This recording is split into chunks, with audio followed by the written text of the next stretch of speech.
मेरे YouTube मंच सच्ची बातें खरी खरी में आपका हार्दिक स्वागत है, अभिनंदन है।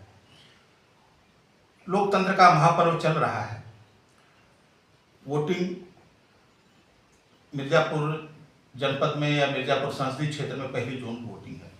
ऐसे में मैं आपको एक ऐसे शख्स से मुलाकात कराने जा रहा हूं जो सन 77 से राजनीति पर बारीक नजर रखे हुए हैं। आपातकाल के दौरान और आपातकाल के बाद किस तरीके से राजनीति में परिवर्तन हुआ है और खासकर इन 10 वर्षों के कार्यकाल में 2014 से लेकर 2024 तक में क्या विशेष परिवर्तन आया है, इस पर मैं चर्चा करूंगा। हमारे साथ बैठे हैं बाबू शिवधनी सिंह जी। इन्होंने राजनीति की दशा व दिशा गिरावट एक तरीके से कहिए देखकर अपना जो निगोटा था, जैसे कहा जाता है पहलवानी में कि निगोटा इन्होंने खूंटी पर टांग दिया, इन्होंने कुर्ता खूंटी पर टांग दिया था। लेकिन अब जब चुनाव आया है तो लोकतंत्र की रक्षा के लिए इन्होंने फिर से कुर्ता पहन लिया है। तो और ये 1977 में काशी हिंदू विश्वविद्यालय से ग्रेजुएशन की डिग्री हासिल की है। उसके बाद कुछ पारिवारिक मजबूरियों की वजह से इनको पढ़ाई छोड़नी पड़ी। ये यदुनाथ सिंह जी के साथ रहे हैं, जिनको आज़ाद भारत का सबसे बड़ा क्रांतिकारी कहा जाता है। चुनाव से 4 बार वो एमएलए रहे। उनके कुछ चुनिंदा लोगों साथियों में इनकी गिनती होती है। बाबू शिवधनी सिंह। शिवधनी सिंह जी, मुझे ये बताइए कि आपने पहला वोट कब डाला था और उस समय का माहौल क्या था? देश में आपातकाल लगा था 26 जून 1975 को। उसके बाद हम लोग काशी हिंदू विश्वविद्यालय में पढ़ रहे थे। जनता पार्टी का गठन हो चुका था। जनता पार्टी कांग्रेस के खिलाफ चुनाव मैदान में थे। जनता पार्टी के साथ लोग सारे लोग मिल करके चुनाव प्रचार कर रहे थे, चुनाव वोटिंग कर रहे थे। मुझे याद है हेमवती नंदन चंद्रभान गुप्ता और चंद्रशेखर जी रामनगर में आने वाले थे। 12 बजे तक जनता बीच सड़क पर बैठ करके इंतजार करती रही, जो आज के ज़माने में संभव नहीं है। किसी नेता के पास वो क्षमता नहीं है कि 12 बजे रात तक इंतजार करावे और आवें और लोगों को संबोधन करें और लोग उनकी बातों पर विश्वास करें। आज वो परिस्थितियाँ नहीं है। राजनीति में जो विश्वास का संकट, जैसे आप कह रहे हैं कि आज वो परिस्थिति नहीं है, ये संकट कब से शुरू हुआ राजनीति में?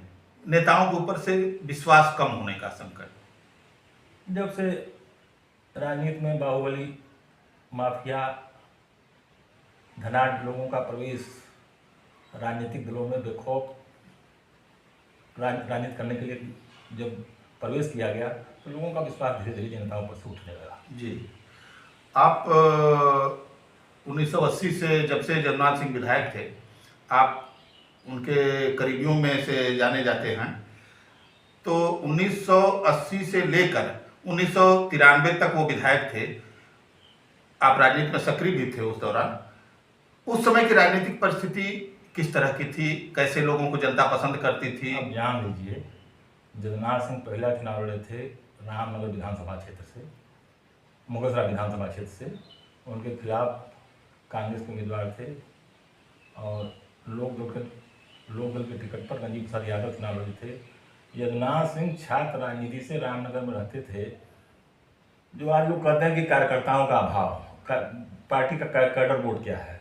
रामनगर से स्कूल के छात्र मुगलसराय तक लोको मैदान में जुलूस उठा था, जो BBC ब्रॉडकास्ट किया था। जी, इतना बड़ा जुलूस आज न किसी नेता के पास हैसियत है न अपनी दौलत है उतना खर्च करके ले जाए। और लोगों का प्यार मोहब्बत ऐसा था कि पुलिस के मार से पैर टूटा था, ट्रक पर बैठे थे, हमको याद है, और लोग चादर फैला करके चंदा उड़ाते थे। और वो जुलूस लोगों में गया और 427 मतों से हराया गया उनको।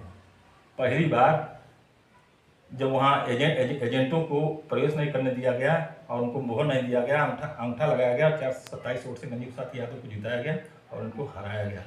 तो लोगों का विश्वास ऐसे ही था जनता पर, धीरे धीरे कम होता गया। जी, अभी आप देख रहे हैं 2014 से केंद्र में नरेंद्र मोदी की सरकार है। कुछ लोग ये भी कह रहे हैं कि 2014 में ही देश को आज़ादी मिली सही मायने में, उसके पहले और 2014 के पहले भारत में कुछ भी नहीं था। आप तो 1977 से राजनीति को देख रहे हैं, क्या इसमें कितनी सच्चाई है? कहाँ सच्चाई है? जवाहरलाल नेहरू को आप क्या समझते हैं कि लेमैन थे? देश के प्रथम प्रधानमंत्री थे, देश के सम्राट परिवार के लड़के थे, जेल में गए हैं, जेल में रहे हैं, और उनका कोई योगदान ही नहीं है। अगर भाजपा इस तरीके से तो लोग कल ये भी कह सकते हैं कि भाजपा न होता तो देश स्वतंत्र न होता, आरएसएस न होता तो देश स्वतंत्र न होता। कह ही रहे हैं, कह रहे हैं। तो ये आने वाली पीढ़ी को क्या जानकारी देना चाहते हैं? आने वाली पीढ़ी को क्या ये समझाना चाहते हैं कि कांग्रेस थी ही नहीं, स्वतंत्रता संग्राम सेनानी थे ही नहीं? हमको तो नहीं लगता कि आरएसएस के लोग स्वतंत्रता संग्राम में भागीदार थे। जी नहीं, अब सावरकर जी को तो लोग कहते हैं कि नहीं, सावरकर बहुत बड़े स्वतंत्रता संग्राम सेनानी थे, आरएसएस के लोग कहते हैं। गांधी को मारे भी तो। हाँ, आरएसएस के लोगों ने मारे, हिंदू महासभा के मारे भी लोग ना। हे राम करने वाले की हत्या की गई।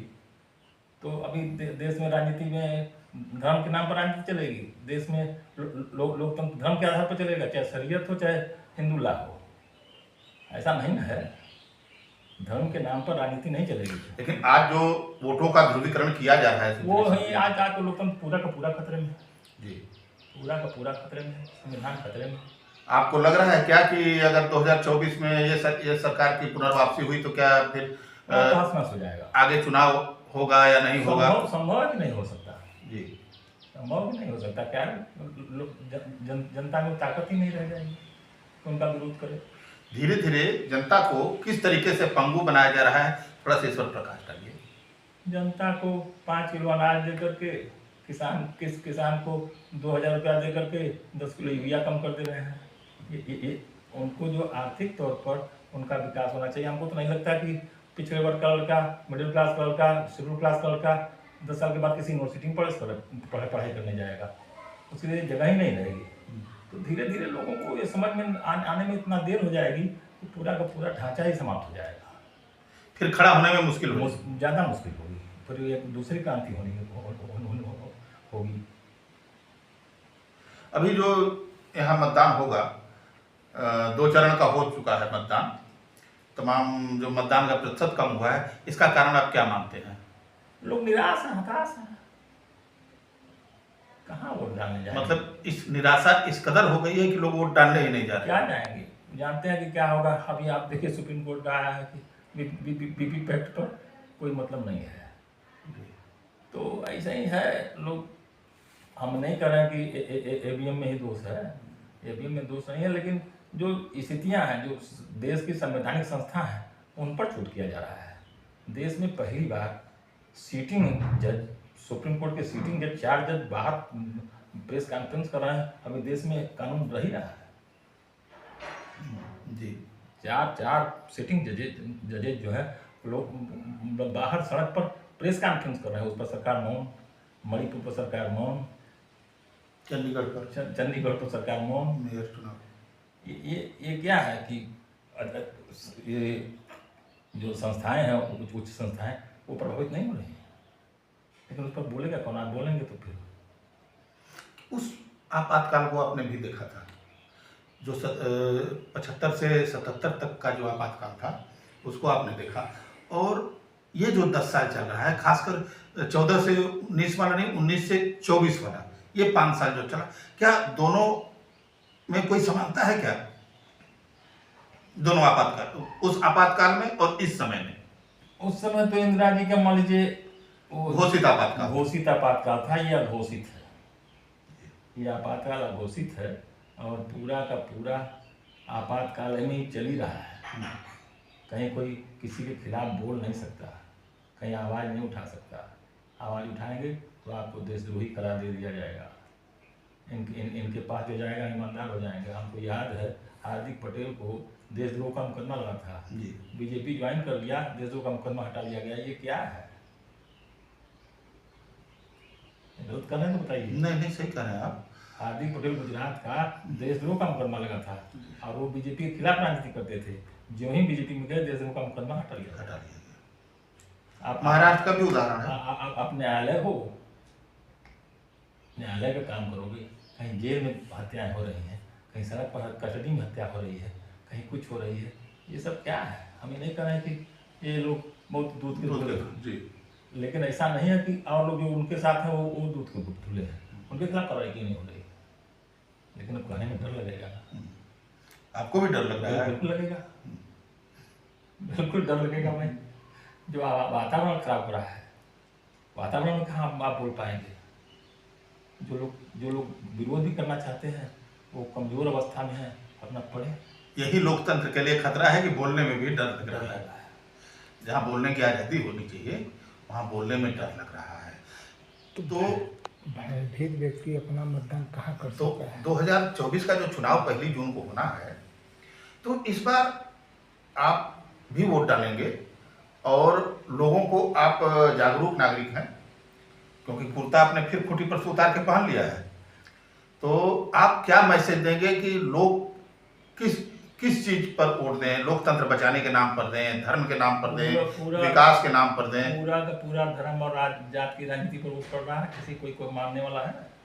कहीं कोई मान रहा है? जाति पर वोट देगा, धर्म पर वोट दे रहा है।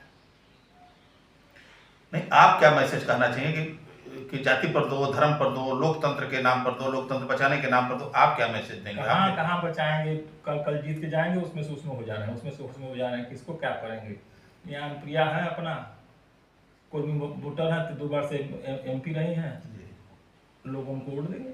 बीजेपी तो यहाँ लड़ नहीं रही। नहीं, बीजेपी नहीं लड़ रही। हम मिर्जापुर को लेकर केवल बात नहीं कर रहे हैं, हम पूरे देश को लेकर बात कर रहे हैं कि किस तरफ वोट देना चाहिए लोगों को, मतलब या किस मुद्दे पर देना चाहिए? लोकतंत्र बचाने के लिए, या ये जो मिल रहा है 5 किलो राशन? पूरा का पूरा मुद्दा ही गौण हो गया, बेरोजगारी गौण हो गया, रोजगार गौण हो गया। ये मुद्दा कहाँ है? जिन मुद्दों पर वोट मिलना चाहिए, कहाँ कोई विश्वविद्यालय बन रहा है, कहाँ शिक्षा लोग प्राप्त करेंगे? इस पर कहाँ लोग बोल रहे हैं? यहाँ तो भाई राम जन्मभूमि है, कृष्ण भूमि है, उस पर अपना भावनात्मक रूप से जितना आप वोट भजा सकें वो भजा रहे हैं। जी, मुद्दों के आधार पर वोटिंग न हो रही है, अन्य मुद्दे देश में चल रहे हैं। जो विपक्ष है मुद्दा उठा भी रहा है तो उनको हंसी का पात्र बना दिया जा रहा है, उनको हंसी में उड़ा दिया जा रहा है कि कहाँ रोजगार, कहाँ कुछ, कहाँ ऐसा। तो क्या लोग हाथ पर हाथ धरे बैठ जाएं क्या? न बैठेंगे तो नहीं। देश में ऐसा नहीं है कि लोग जब एकदम हो जाएगा तो उठेंगे लोग, ऐसा नहीं है। अभी आपको लगता है कि पराकाष्ठा नहीं हुई है? नहीं हुई, तब तो अगर हो गई होती तो आज ये चलता। उठ जाते लोग, उठ जाते लोग, क्रांति हो जाती है। क्रांति हो जाती है। बिल्कुल हो जाती। भाई बुजुर्ग अवस्था में 90 साल की उम्र में जेपी पटना में लाठी खाए तब ना लोग खड़ा हुए जी। आज ऐसा नेता नहीं है। तो कहने में कोई गुरेज नहीं है कि जो विश्वसनीय हो, जो जनता के संघर्ष को आगे बढ़ाए, जनता के हित की बात करे, ऐसे लोगों का अभाव है। जनता जेपी आंदोलन के लोग आज भटक रहे हैं। नीतीश बाबू चाहे लालू यादव, मुलायम सिंह यादव स्वर्गीय हो गए, तो कहाँ जेपी मूवमेंट का मामला है? क्या आने वाले समय में फिर उस तरह का मूवमेंट नहीं होगा, इसी तरीके से चलता रहेगा? नहीं, मूवमेंट होगा। और कोई ऐसा नहीं है कि आएगा नहीं आएगा। कोई जानता था कि जेपी आ जाएंगे? जी। किसी को मालूम था कि जेपी आएंगे? इंदिरा जी को मालूम था कि इमरजेंसी में हमारा सफाया हो जाएगा? तो ऐसा नहीं है, कोई न कोई तो आएगा ही। कोई तानाशाह पैदा होता है तो उसका अंत करने वाला भी कोई न कोई आता है। ये इस भारत भूमि की भूमि में ये ताकत है जी कि अन्याय सहने वाला जब हल हो जाता है तो अन्याय के खिलाफ उठ खड़ा होता है। चलिए, मुझे लगता है, या आपको भी लगता होगा या नहीं लगता है क्या कि अभी अन्याय के खिलाफ उठ खड़े होने का समय? ऐसा नहीं समय नहीं है, लेकिन हाँ कुछ ऐसा है कि लोग अभी थोड़ा देख रहे हैं कि क्या होने वाला है।